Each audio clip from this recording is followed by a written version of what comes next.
situation, this is a very important for them to have their momentum towards the 2 consecutive rounds na maaaring mangyayari. And tumatakbo na nga sila dito sa may bandang ups at napigilan kaagad dito si Senyor Vac. So ito nakita natin dito, bumaba na sila yung VG. Gusto na lang kunin kagad yung site. Mati taking down Sanzu. That's one already. It's 3v3 situation. Nakakuha si Sen. Naka-double kill with Stomp in. And Ryan Sanity, it's a 1v2 situation. Ang bilis na nangyayari. Hindi sila nakapag-plant. Mukhang gusto nila kunin tong plant. At walang magagawa din si Ryan Sanity kundi maghintay. Magkaroon ng isolation play dito sa laro na to para mapilitan maging 1v1.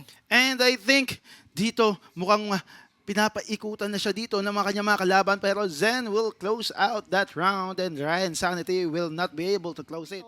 Molly comes in with the smoke para mag-pop kagad yun. So ngayon, papasokin nila dito yung B-short, pero may nakabantay. Zen taking down. Oh, Craig is taking down Sedi. Pero ito, nakaka-answer position dito, ating mga kaibigan dito, ha?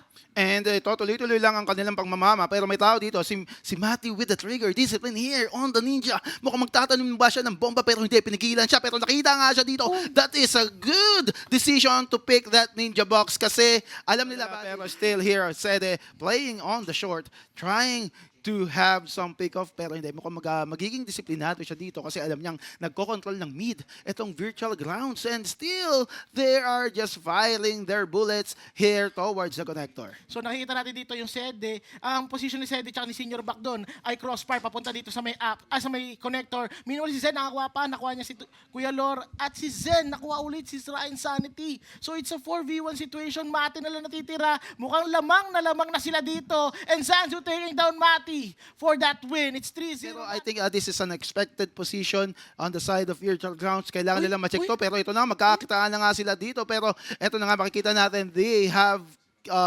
stopped the lurk coming from Stomp in dito at wala na silang information pang magagather dito at alam nila mag-comment ato sa iba ng A-site dahil yung lurk nila is patay na. So ito, it's a 3v3 situation. Tatlo yung may AK. Mukhang nakakanswer sila. Mati taking down. No, it was Sanzu taking down Mati. Ito, nagkadiretsual lang Sede. Mukhang hinahawakan niya to. Walang position, nakasmoke dito sa may connector. Nakapagtanim ng bomba. Ang ganda na pick ni Ryan Sartin. Nakuha niya agad si Zen. At alam niya na yung pwesto ng isa. Hinahanap na lang nila yung isa pa. Pero wala silang info na nandito yung dalawa sa city. And pero ito nga, andito nga sila sa city, kaya nakapita si Ryan Sanity. Craig S na lang ang natitira at si Sede naman ang kailangan dumepensa at mukhang wala na nga silang oras dito at tuloy-tuloy pa rin ang kanilang pag-aararo on the side of virtual grounds at talagang nahihirapan ng pumuntos dito ang side.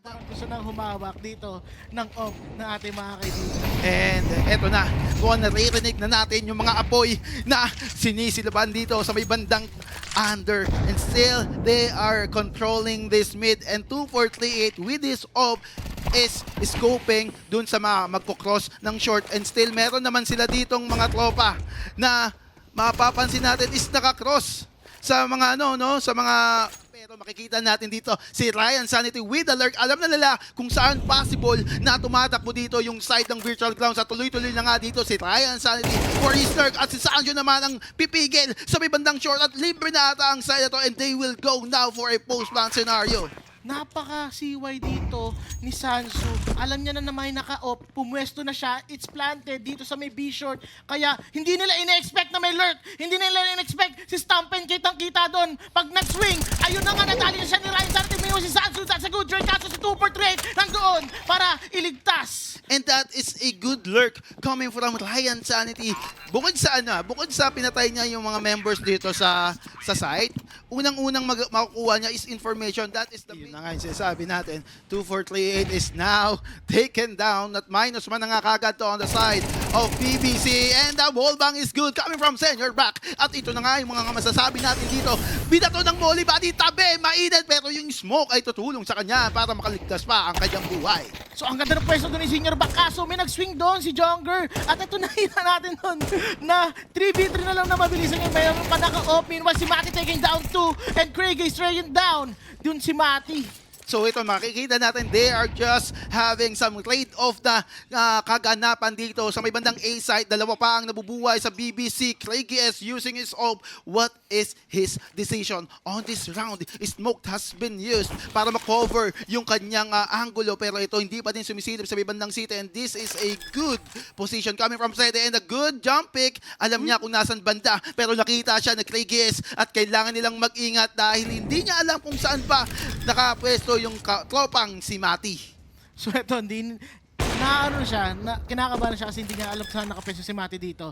Pero ang ganda ng ginagawa nila Mati, gusto nila magkaroon ng double swing. Kaya ito na nga sinasabi ko, nagkaroon na sila ng double swing ni Mati, and Zed taking down that win para... Yung T-side dito is lumalamang kapag maganda yung mga execute play na ginagawa nila. So, if ever magkaroon sila dito na magandang play na uses of the flash, ito nga napapansin natin, these are the common plays na ginagawa nila, nagmi-mid control, but still, hindi sila nakaka-move forward. Pero even though they're on eco, pero ito nakipagsabayan sila sa bantay ng connector. So ito ang ginagawa dito ng VG, grabe. Ititrade lang talaga nila isa kasi eco sila. Gusto nilang mabawasan yung isa. At meanwhile, Ryan Sanity taking down Krigis and si Zen. Nakuha si 243 doon. Hindi tumama yung off ni Boss 243 doon, ha? Pero masakit to on their side kasi meron sila mga guns dito, pinag-uuluhan sila dito ng mga pistols, and this is a good round on the side of Virtual Grounds kasi from eco to hero eh. Yes. So mapapansin natin dito, meron na sila magagandang barrel after this round. Oh! Oh! Oh! That's a good play coming from Stompin. Kaso si Mati naka-ready doon. Hindi niya man lang niliko yung ulo niya. Napalingon konti eh. Napalingon konti. Tinignan niya yung pistol na akala niya flash. Pero sabay kasi, yung pagka-swing dito ni Stompin, ang bilis ang flick. Ang bilis ang flick. Sede. Ito, Jonger, naghihintay lang kay Ryan Sanity.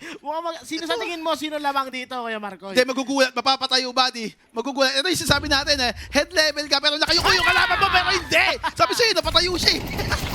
Kaso that's a good trade coming from Sansu. bulag! And senior back! Grabe yung bulat nito! That's a good flash coming from Ryan Sanity! Kita mo, sabi natin the connection of this GBP Esports na magkakampi, napakaganda. It's a good flush coming from Ryan Sanity. The reaction to the rotation with the backup from 2-4. Sige, go tayo. Laruin natin yung laro natin para mamaya tayo mag-execute ulit. Makuha natin yung rhythm as a team dito. Pero ito si 2438, napakataas talaga ng potential mag-off ni 2438. Kaya pag, ito yung potential na mananalo sa round, yung side ng kung sino man nagkakampi ni 2438, talaga mataas once na nakapag-off siya. Kasi may kumbaga kung i-compare ko, parang si Device mag-off si 2438. Kulang sa akin. Oo. Oh, Si Kenny is sabagay. naman kasi more on flick.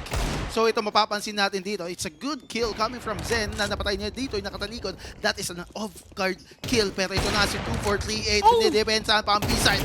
Pero hindi niya mapapatay dito with that no scope. Pero hindi. Nagsumablay siya dito. Pero Ryan Sanity, ang taong lurk, ang taong informant, ang taong intel ng team ng BBC, mukhang hindi muna siya gagana dahil yung Molly ay nakahanda para sa kanya. Ang ganda ng molly doon ni Zen. Talagang in-expect niya at hindi ito makikita ni Ryan Sanity basta-basta dahil ang kita lang doon ulo lang. Ulo.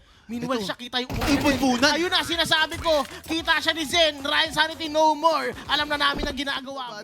So you should have the composure na kaya mo bumawi on the next round. Kailangan mo mag-reset for you to be able to come up na makahabol kayo sa score na kailangan ninyo at hindi masira yung chemistry ng team ninyo. So Sansu taking down Mati doon sa side. Alam na ni Sansu agad na meron dito na nakaiko lang sila. So Sansu was taken down by Senior Back. Grabe. Jonger, nag-left right. Uy, di siya tinamaan na siya pero wala silang baril dito. Senior Back with a deagle at lang ni Jonger ng kanyang Black 9. Grabe si Jonger. Medyo snowball yung economy na pinapakita dito ng Virtual Guns. Once na nakapatay sila dito, napatay pa sila dito, tuloy-tuloy na yung momentum ng Virtual Guns dito. Mahirap na makahahon. Pero narinig ata tayo ni Sede kaya nagpatumba siya ng isang miyembro ng side ng Virtual Grounds. Pero mapapansin natin yung revolvers, ang mga baril ng BBC that they're just playing through their pistols and trying to kill this one on the short. And mukhang magkakatrailan pa pero this is a good timing on him. Pero Kligies with the help of the damage of the Molly, napatay niya dito si Senior Back and nakita natin unti-unting lumulubog na yung mga members ng BBC dito sa may bandang B-side. So nakikita natin dito Kuya Marcoy, naging kanina 3v3 na yung laban. Na naka-equal lang tong BBC. So hindi na-utilize ng VG dito yung kanilang gunpowder. Talagang nagagawan sila ng paraan dito ng BBC na ma-equalize yung And ayun nga yung masasabi natin dito, no? Kahit na-eco sila, lumalaban sila sa mga damage. May mga AKs yung kalaban nila and this is a bad round. Pero this is a good pick para kay Jongor. Pero hindi, lumaban ba din si Ryan Sanity at nakuha pa nga nila yung retake na yon. Akala ko magkakaroon din ng ng multi-kill. Akala ko tatagos yung damage. Akala ko magkakolateral. Akala ko nga din magkakolateral kasi ang ganda ng angle. Ang ganda ng angle. Ang ganda ng angle. Pinapatunayan nila, kami ang babawi sa EDEPO. Diyan lang kayo, pero hindi, wala sumusuko dito, buddy. So, siguro nakukulangan ako dito. Hindi ako nakukulangan. Gusto ko sana makita dito sa BBC na ilaban nila yung mid. Na pwede sila, pag ganito kasi yung smokes, ito lagi napapansin to sa international play Once na ganito yung setup ng smoke, nilalabanan din nila ng smoke sa short and nagmamoli sila dun sa mga boxes sa top mid. Then they are just contesting this mid. Pero ito na nga, yung cross yung gusto ni Sede.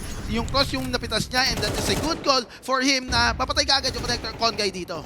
Yes, tama ka dyan kay Marcoy. Pero may isa pang play doon na sinasabi natin kay Marcoy para makalaban sila. Pero Zen taking down Sedi doon. At Mati ready siya? Hindi siya ready doon. Pumasok siya. At doon si Craigies. Taking down that win. Kaya lumamang dito yung VG. Parang ang split ng play nila. Parang gusto lang nila kumuha ng isa. Sabay repo tayo. Sabay pipili tayo ng site.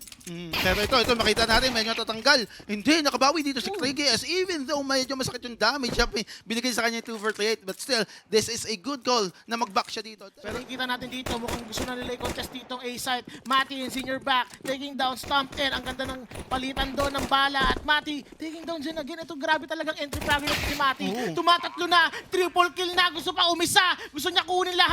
Mati taking down Craigies again. It's a quad kill coming from Mati. And Mati wants to get the pentakill. Pentakill? Hello, Mati. What are you doing? Ace round from you? Ace round, Grabe. buddy.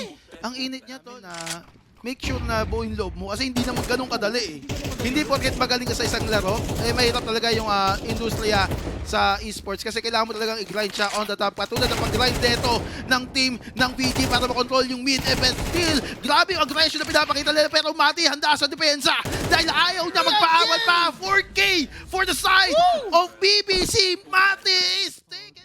Nung sumali to sa ibang bangbang na tournament, tinuruan ko siya dun, pre. At tinuruan mo to? Ng tutok. Doon ba yung sa liwanag? Dito Ryan Sanity taking down Jonger for the win. For the win. And now, 5 na naman ang buhay pa rin dito sa BBC. Mukhang nahihirapan sa depensa dito yung tropang Virtual Grounds. Pero hindi, stopping the Ryan Sanity lurk information play. So it's a 4v4 situation na lang kagad dito. Zen, ino-hold niya lang dito para pag may tumawid si Senior Back, dali ka. Ooh! Katabi na ni Zen si Kuya Lord dito. Meanwhile, Senior Back nakaramdam. Nandito ka sa may stairs, Stampen bumaba. Kaso hindi, nakuha agad ni Sedi and Zanzu and Craigies ang natatanging buhay dito sa team ng VG.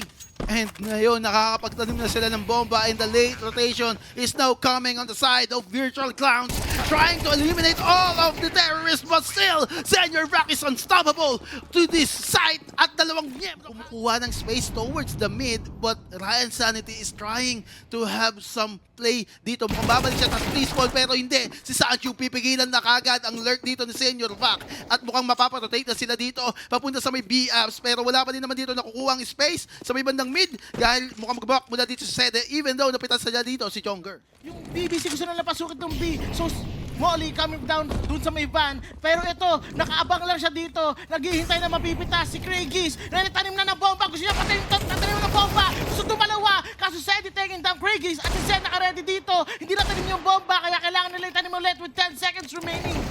With the 10 seconds remaining on the game clock, mukhang nakakuha pa sila ng magandang angulo dito pero nakakuha na nga ng baril dito yung Virtual Clowns. They are just playing with the time. Sede na lang dito pero this is a bad spot for him. Naka-safe plant dito yung bomba. Mukhang mag-overthink dito si Sancho kasi hindi niya alam na nasa short pala. May dalawang members dito sa side ng Virtual Grounds na nakabang dito. Isa sa default, isa malapit sa under. At nagbigay na nga sila ng info dito at nag-set na nga sila ng A-site. At mukhang magkakabakbakan na nga ang init ng laban dito sa under. Nagkabulagan pa. Dalawang tao sa under. Narinig nila dito na may nasusunog sa ilalim. Pero hindi nila alam na meron pang isa.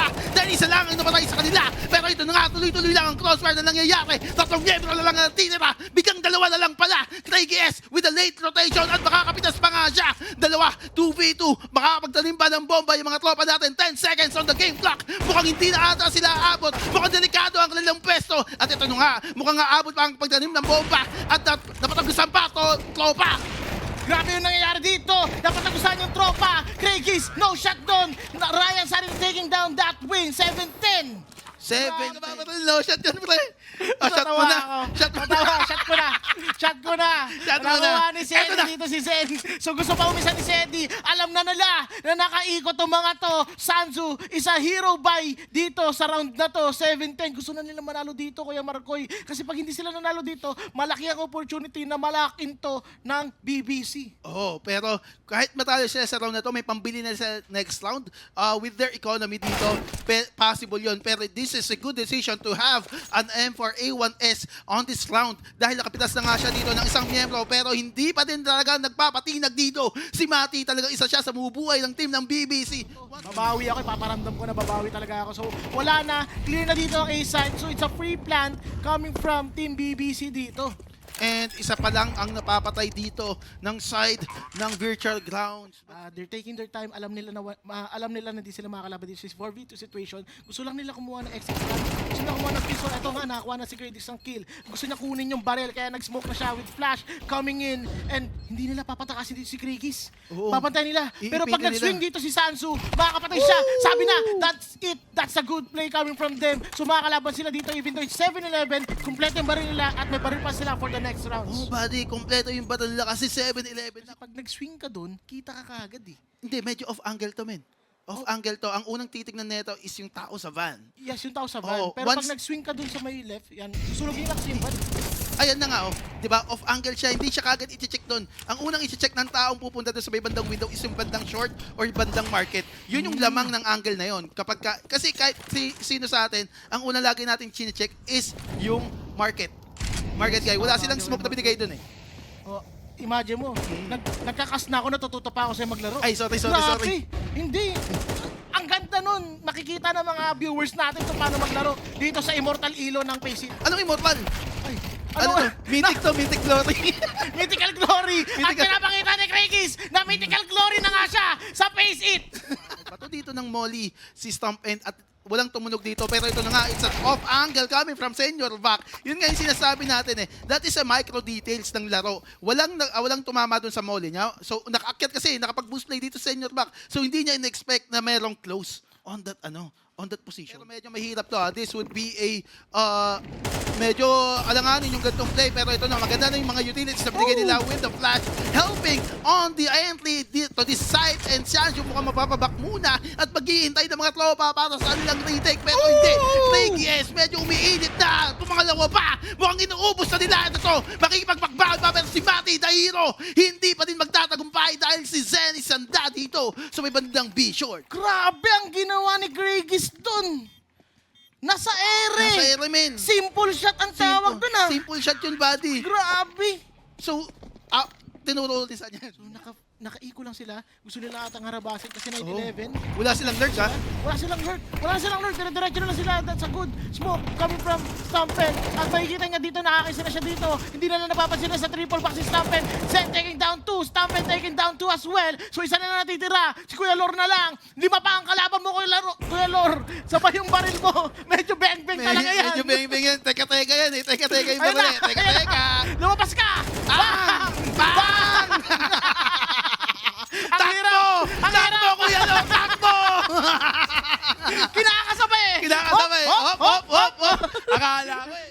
Uy, Ryan Sanity, dire-diretso lang. Nakuha na kagad nila itong B-side. Okay, nakapagtanim na sila ng bomba. Makukuha nila with Sede, taking down Zen. Eto na, gusto na nila makuha to. Gusto na talaga nila makuha to. Gusto nila makabawi dito sa LFO. At Craigies, gusto pa lumaban. It's a 3v4 situation. Nakapagtanim na ng bomba. Nakasilip yung dalawa. Sabay, meron dito, dalawa sa market. Oo. Wow, Sede Sedi! taking down 2. Gusto pa umisa. Kaso si Kuya Lord na lang ang bahala sa kanya. Sedi, ang muntik. Sumasayo, gawa ganun Wala siya, no? Hype din lang. eh. Hype lang. Partida, ano pa na, papatugtog ka ba naglalaro? Oo. And the good spray para sa information at narinig na to. Hindi. Tropa niya pa rin nasa taas pero hindi. Mati dito on the underplay. Talaga napatayin niya dito si Zen ng ganun kabilis. Meron pa tayo isang minutong natitira dito at mukhang they're looking to get this B site as early as possible. Hindi na nila antayin maubos yung oras nila. And flash coming from dito sa BBC. Nakakuha na kagad sila. Sanzo taking down one. Jonger with another kill. Kaso na-trade lang. Sanzo, Krigis and Stomper na natitira sa 2v3. Kaso nakuha ni Senior back. Si Krigis turning it into 1v3 situation. Oo, ang ganda ng execution nila dun So, na-check nila kaagad dito yung nakabantay ng pillars at napitas nila kaagad. Although nakapitas pa nga ng isang members dito yung sa virtual grounds pero ang ganda pa din ng flash na pinakita ni Kuya Lordon. Ang ganda ng utility play dito ng BBC. They are just being synchronized with each other. The coordination is good. Ito yung napansin ko sa kanila. Kahit na maubos yung oras, they are making sure na eksakto lahat ng play na gagawin nila. So ang pwedeng gawin dito ni Stamper na mag-save. Kaso save na yung papuntang net.